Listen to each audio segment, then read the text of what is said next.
بسم اللہ الرحمن الرحیم۔ بد عمل شخص کا انجام۔ رسول اکرم صلی اللہ علیہ وسلم نے فرمایا کہ ایک شخص کو قیامت کے دن لایا جائے گا اور اسے آگ میں ڈال دیا جائے گا، پھر وہ اس میں اس طرح چکی پیسے گا جیسے گدھا پیستا ہے، پھر دوزخ کے لوگ اس کے چاروں طرف جمع ہو جائیں گے اور کہیں گے، اے فلاں، کیا تم نیکیوں کا حکم نہیں کرتے اور برائیوں سے روکا نہیں کرتے تھے؟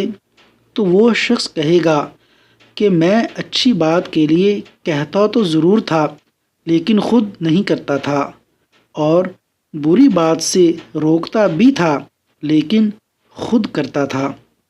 صحیح بخاری حدیث نمبر 7098۔ اللہ تبارک و تعالی ہمیں دین کو سمجھنے اور اس کے مطابق عمل کرنے کی توفیق عطا فرمائے، آمین۔